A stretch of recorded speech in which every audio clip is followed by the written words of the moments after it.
Welcome to the 8th episode of Generation Gap Book Reviews. I'm Christy the mom. And I'm Lena the daughter. In this episode, we're going to be reviewing The Oath by Frank Peretti. Yay. I don't really have a whole lot of story in regards to how I came across, how I came to this book.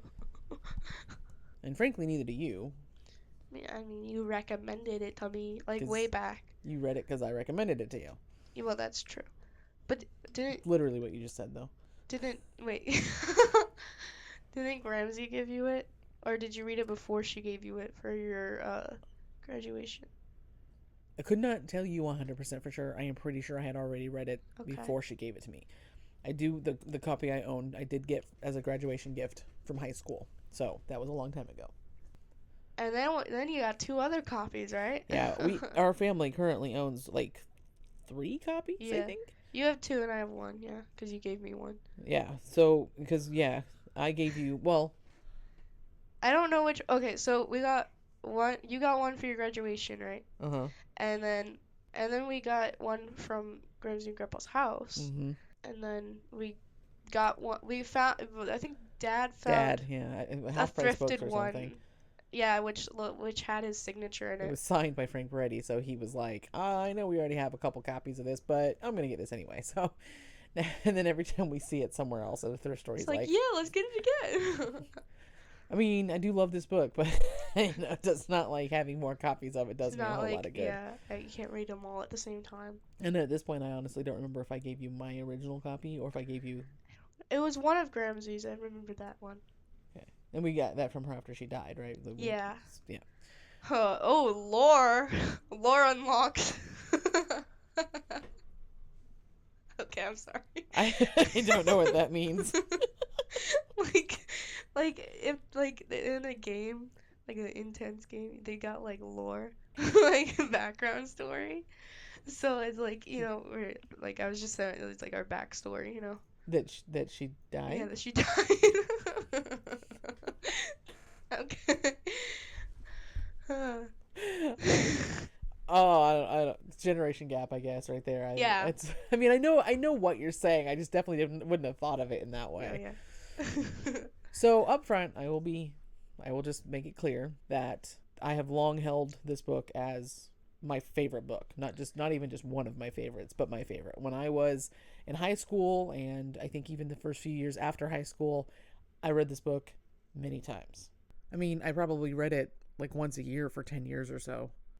And then when I had my first kid 20 some years ago, I didn't really read much at all.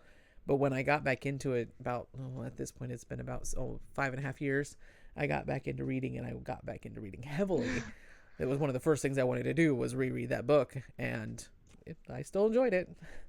Ooh. Now, sorry, go ahead.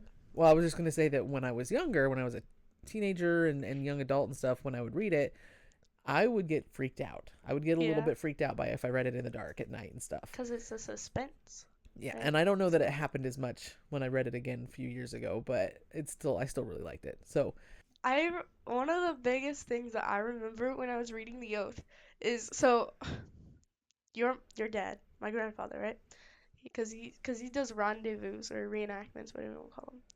And I was reading it like during the time of one of them, and like at night it'd be like in the trailer going to sleep, and I remember sitting in there in the dark with my book light and like reading it, and I was like, I think it was an kind of intense part, and like a big bug flew down, I think attracted to my book light, and like fluttered around, scared me half to death, and then like my step-grandmother's up there like, are you okay? And I'm like, yeah, I think so. I basically just decided to go to bed after that because I thought there was going to be another bug attack. But that's the biggest thing I remember from reading that book. Like, I don't think it freaked me out too much. No future reading can ever hold up to that. No future reading. So, now we should probably talk about what the book's about and stuff. Yes. I talked about Al Capone. Is it my turn to give the synopsis? Yes, it's your turn. So essentially what it comes down to, I mean, a lot of people, especially Christians, have heard of Frank Peretti. Nowadays, he's probably not as major, but back in the 90s and early 2000s especially, he was Very well known. What? I said I whispered because he's old. Sorry. I mean, to be honest with you, in my mind, he's always been old because I Oh only yeah. really think of him as like gray haired and kind of old. But uh, yeah, he was young at one time. Once. And I mean, he's much more well. He's better known as the author of This Present Darkness and Piercing the Darkness, which I also read those when I was younger, and I really liked them then. I have not. I've tried to reread them. I think that I'm going to have some more theological problems to reread them now. But if I take them more as, I think that something I never really realized when I was younger is that I don't know how literal Frank Peretti really means much of his books to be. And that leads into this one. This is not meant to be taken literally, and I've noticed that a lot of people apparently really struggle with the fact that this isn't real. Well, of course it's not real. It's an allegory. Of course, Frank Peretti doesn't think there's actually a dragon, like that exists, that's waiting to snatch us up. It's like Pilgrim's Progress. Like, oh yeah, there's a dragon. And the thing is it's not even that difficult to. It's not subtle. It's pretty clear what the dragon's meant to represent. Mm-hmm. Now, in the past, I would have felt like mentioning the dragon up front was a spoiler, but it is in at least the official Goodreads, one of the Goodreads synopses. But so the story, for those who don't know, is about when people start disappearing in or around a small mining town in the Pacific Northwest, which all of Frank Peretti's books are pretty much set in the Pacific Northwest. The people in the town seem to know what's going on, but they're not willing or not able to talk about it. When an outsider dies, it opens up their small town secrets to the rest of the world. The brother of that outsider, whose name is the brother's name is Steve, comes to this town, comes to this area, and starts to dig to try to figure out why his brother died. It's attributed to a bear attack, but he is a wildlife. I don't know if he was a wildlife biologist or he was somehow very familiar with bears and stuff, and he could tell it wasn't a bear attack. Anyway, he starts to dig and he uncovers a creature that he is determined to bring to light. However, the town's occupants do not want to let go of their dragon without a fight. Gasp. So, drama. Sorry. What did you like about this book? Once I got into it, I was like, I didn't want to put it down because it was like really engaging and like the whole thing, it was intense, and if you like that kind of stuff, it's like really good. There was one character that I enjoyed a lot because I don't remember. Was his name Levi? Yeah, Levi. That's right. Levi Cobb. Cobb. Okay. Does that sound right? Yeah. Yeah, that's who you're talking about, right? Yeah. I actually put him on a list of like my favorite side characters from novels that I read. So. Wow. I mean, I'm not too surprised about that, but yeah. Side characters are always the best, I feel like. I mean, the whole, and I keep wanting to say allegory. The whole allegory thing, like, it was really interesting to like think about and very deep, you know. I mean, for school, my book, language arts has been having maybe Pilgrim's Progress, so I've been learning about allegories. And Pilgrim's Progress is like slap you in the face allegory. That is the allegory, pretty much.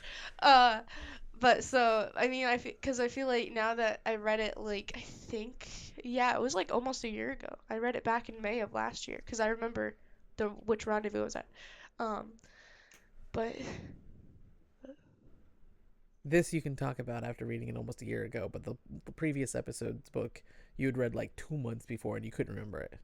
False Friends. Oh, shush. But so yeah, just like now with like everything that I've learned about allegories, I feel like I kind of understand it more when I think about it, and I like it more than I did. So you like it more a year later than you did when you actually read it? Yeah, I mean, what do you know? I guess what that means is that you should read it again sometime. With more of an understanding on it. Yeah. Yeah. Well, for my part, you know how it can be more difficult to talk about what you like, or like to talk about a book that you like. The more I like a book, the harder it is for me to explain why I like it. Then it's not that difficult for me to explain why I don't like a book. Yes. That's why early on, before I started to rein myself in, my book reviews that I would write when I didn't like a book, they could go on forever because I would just rant. But this book, my original review was like super, super short because it's just like all I can say about it is I love it. Now, that being said, I actually can admit that this book probably could be like 100 pages shorter than it was, at least, because There there's a are a lot lot of of words. description. There's a lot. Yeah. There's a lot of description of the mountains and the mining, the old mining operations and all of that. That just probably isn't necessary. I do remember that because I did kind of like skim through Yeah, those parts. I did a little bit of skimming here and there, but admittedly, it doesn't detract from the book for me enough to make me not absolutely put love down it, half a because star or something. for goodness sake, that, I mean, it is so suspenseful, and just when you get into the parts where Steve starts to really hunt, you know, and I want to say a whole lot, even though we've already of course mentioned the creature. Yeah. It is suspenseful and exciting, and Yeah. you know, even though I've read it before, and of course I know it's going to happen. By the time when I read it again recently, somewhat recently, by now it's already been a few years, I think, but it'll come up again. By the time I get halfway through the book again, I find myself caught up in all the excitement and the hunt, and yes, like you, I love Levi Cobb. Oh yeah. I guess I kind of already mentioned that though when I said I put him on a list of side characters. I mean, also I kind of forgot about like kind of like the plot, like not exactly a plot twist, but not something you'd really expect towards the end of the book. So like I feel like that also made me be like, okay, this is cool. So we mentioned Levi, but I feel like I should at least explain. Levi is the kind of wise old man character, like, you know. But everybody thinks he's crazy. Yeah, he is basically Steve's kind of grounding point in the novel, and that's all I'm gonna say. Dumbledore, not really, because Dumbledore wasn't really that wise. But dude, don't even get me started on Dumbledore. Okay, we're not talking about Harry Potter. Maybe not yet. Future someday, episode, maybe. yeah. Not Sunday, someday. I said someday. Okay. We put these on Wednesdays. Why would I say Sunday? I don't know. Don't come at me. Since we mentioned that it's an allegory, I want to kind of touch on what it's an allegory for. So, what is the allegory? Sin. Sin. Sin. Sin is bad. Jesus good. God good. That's what we say Sin at and church. redemption. Yeah. It's yeah. And not just that, but how it actually one of the things that I really like about it is that it shows the consequences of sin, but it also shows how people can get so blind to how bad sin is and think that they're happy and enjoying their life until they're not anymore. Death. Spoilers. Oh. Whoops. No, I'm kidding, because I mean, what is the synopsis even about this is that somebody dies and then his brother comes to investigate. Oh, that's true. People have been dying or disappearing in this town, so in and around this town anyway. So, is there anything about it besides we talked about how the descriptions can be a little bit go on a little bit? Is there anything about it you didn't like? The little bit of romance that was in this book, I was like, ew. Like I which is weird. Ew. Because I like romance, like I'm a hopeless romantic and I love romance, but the romance in this, I was just like, no thank you. I don't really like this. Maybe that's on purpose though. Maybe I'm not sure you can necessarily call it romance as much as you could just call it a relationship that develops, but true. I don't know that it's meant to be romantic. That's true. That's very true. Yeah, other than, you know, what we already discussed, I couldn't tell you anything about this book I didn't like, so. It's not like the book I dislike, but like the characters, like some of the personalities of some of the characters, like I was just like, dude, what is wrong with you? But like that just shows how good the writing is. I was gonna say it's the kind of thing where you're probably meant to think that way about the people. Yeah. So now, what rating would you give this book out of 5 stars? 5. 1, 2, 3, 4, 5. Yeah, I don't think it's probably not exactly a surprise We're for both me to 5. say I give this book 5 stars. Who would you recommend it to? Oh, that's a good question, honestly. Like, it's good for teens, I feel like, but like, if you're like, if horror freaks you out, or like intense stuff freaks you out, it's not really the best. Like, I'm not really, I like horror, so this thing kind of really didn't really bother me.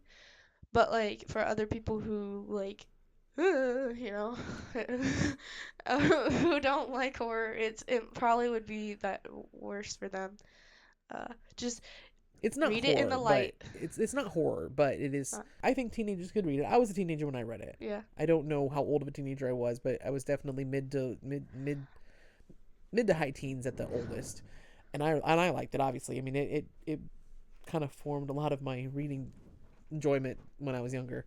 I mean I read the other Frank Peretti books that were big at the time before I read this one, and then I liked this one way more. Fans of Christian suspense, I do think it's helpful to go into it understanding it's an allegory, but I also don't really understand, to be honest with you, why people wouldn't get that. Yeah. Doesn't seem that hard to tell to me. Yeah. Okay, so I think that's it for this book. I think I wanted to, because we were talking about earlier, because you were saying that you're like heavier into reading now. So I kind of wanted to like be like, how many books have you read so far this year? And it's currently the 3rd of March. This is really off topic, but to just kind of like wrap it all together. How many books have you read this year so far? 25? Is that good for you? It's about average. Yeah. For at least the last year or so, I average around 12 to 13 books a month. Dollars. 12 to 13 books a month. And I'm pretty sure I read 13 in January and 12 in February. So. Yeah, I've read 8, but I've also been sick 2 times already. No, man, you're reading a book that I recommended. I highly recommend it to you, and I'm waiting for you to finish it. And it's taking you forever. I'm currently reading The Seat Beside Me, because I drew it from my TV jar. Which is a book I actually was on in a previous episode of the podcast. If you haven't heard them all. And I got sick Wednesday again.